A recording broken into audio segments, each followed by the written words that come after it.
नमस्कार, आप देख रहे हैं यंग भारत न्यूज और मैं हूं आपके साथ आकाश सिंह।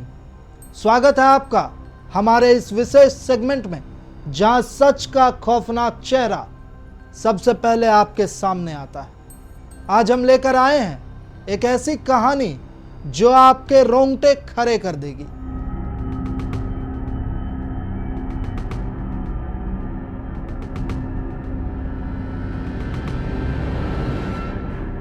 एक ऐसा अपराधी जिसने न सिर्फ 50 से ज्यादा जिंदगियां छीनी बल्कि सबूत मिटाने के लिए लाशों को मगरमच्छों का निवाला बना दिया। जी हां, हम बात कर रहे हैं डॉक्टर डेथ की, उस देवेंद्र शर्मा की जिसे दिल्ली पुलिस ने आखिरकार गिरफ्तार कर लिया है। यह कहानी शुरू होती है राजस्थान के दौसा जिले से, जहां एक आश्रम में पुजारी के भेष में छुपा था दिल्ली का एक बेहद खतरनाक सीरियल किलर। 1 साल की लंबी खोजबीन, अनगिनत सुराग और दिल्ली पुलिस की क्राइम ब्रांच की मेहनत ने आखिरकार इस हत्यारे को धर दबोचा। लेकिन सवाल यह है, कौन है यह देवेंद्र शर्मा और कैसे एक आयुर्वेदिक डॉक्टर बना डॉक्टर डेथ।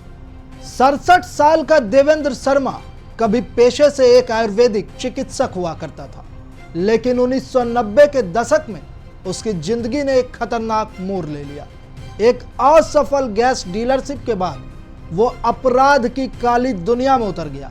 हत्या, अपहरण और मानव अंगों की तस्करी, उसने हर वो गुनाह किया जिसे सुनकर आपका दिल दहल जाएगा। उसने खुद कबूल किया कि उसने 125 से ज्यादा अवैध किडनी ट्रांसप्लांट कराए, लेकिन यह तो बस उसके कहानी की शुरुआत थी। 2002 से 2004 के बीच देवेंद्र शर्मा ने अपने साथियों के साथ मिलकर टैक्सी और ट्रक ड्राइवरों को निशाना बनाना शुरू कर दिया। फर्जी यात्राओं के बहाने वो ड्राइवरों को बुलाता, उनकी बेरहमी से हत्या करता और उनके गाड़ियों को ग्रे मार्केट में बेच देता और हत्या के सबूत, उन लाशों को उत्तर प्रदेश की हजारा नहर में फेंक देता, जहां भूखे मगरमच्छ उन्हें चट कर जाते। पुलिस का कहना है कि 50 से ज्यादा हत्याओं का जिम्मेदार है यह डॉक्टर डेथ। लेकिन दोस्तों, यह कहानी यहीं खत्म नहीं होती। देवेंद्र शर्मा को 2004 में पहली बार गिरफ्तार किया गया। उसे 7 मामलों में उम्र कैद और 1 मामले में मौत की सजा सुनाई गई। लेकिन यह शातिर अपराधी बार बार जेल से फरार हो जाता। 2020 में पैरोल पर छूटा, 7 महीने फरार रहा और फिर 2023 में 2 महीनों की पैरोल के बाद वो गायब हो गया। इस बार वो राजस्थान के दौसा जिले में एक आश्रम में आध्यात्मिक गुरु बनकर छुपा हुआ था, और वो भी फर्जी नाम के साथ। लेकिन दिल्ली पुलिस की क्राइम ब्रांच ने हार नहीं मानी। इंस्पेक्टर अनुज, राकेश कुमार और डीसीपी आदित्य गौतम की अगुवाई में 1 साल की मेहनत आखिरकार रंग लाई। अलीगढ़, जयपुर, दिल्ली, आगरा और प्रयागराज में तलाशी के बाद आखिरकार इस दानव को हथकड़ी लगी। लेकिन सवाल यह है, क्या अब इंसाफ होगा या फिर यह शातिर अपराधी एक बार फिर से जेल से फरार हो जाएगा? देखिए, ये एक आयुर्वेदिक डॉक्टर बाय एजुकेशन रहा है। डॉक्टर देवेंद्र शर्मा नाम है और इसके गिरोह ने कई सारे मर्डर्स किए, कई सारे मर्डर्स में इन्वॉल्व रहा है, इसलिए इनफेमसली डॉक्टर डेथ नाम पड़ गया। और कई सारे टैक्सी ड्राइवर्स, ट्रक ड्राइवर्स का इस गिरोह ने मर्डर किया और उनकी गाड़ियां भी डिस्पोज ऑफ कर दी, ग्रे मार्केट में बेच दिया। और लेट 90s में 1998 के बाद ये एक इलीगल किडनी ट्रांसप्लांट रैकेट में भी शामिल रहा है, जिसमें करीब 100 से ऊपर इलीगल किडनी ट्रांसप्लांट फैसिलिटेट करवाए हैं इसने। अभी 2023 में टेम्परेरी पैरोल पर ये आया और उसके बाद ये पैरोल जंप कर गया था और हमारी टीम कई दिनों से इसकी तलाश में थी और हमने फाइनली इसको गिरफ्तार किया।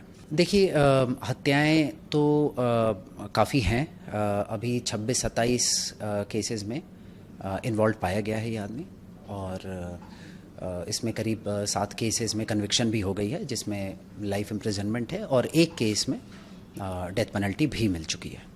देखिए, जो तफ्तीश में बात सामने आई है वो ये कि टैक्सी ड्राइवर्स और ऑटो ट्रक ड्राइवर्स वगैरह को का मर्डर करके और उनकी गाड़ियों को ये डिस्पोज ऑफ कर देते थे और बॉडीज़ को ऐसी जगह डिस्पोज ऑफ करने की कोशिश रहती थी जहाँ से बॉडीज़ रिकवर ना हो पाए, नहरों में, तालाबों में। आपको बता दें कि देश भर में ऐसे तो कई खौफनाक सीरियल किलर्स हुए हैं, पर राजधानी दिल्ली में भी यह कोई नई बात नहीं है। आइए अब बात करते हैं दिल्ली के उन 2 सीरियल किलर्स की जिन्होंने क्रूरता और बर्बरता की सारी हदें पार कर दी थी। पहले बात करते हैं चंद्रकांत झा की, जिसकी खौफनाक कहानी पर नेटफ्लिक्स की सीरीज बुचर ऑफ दिल्ली आधारित है।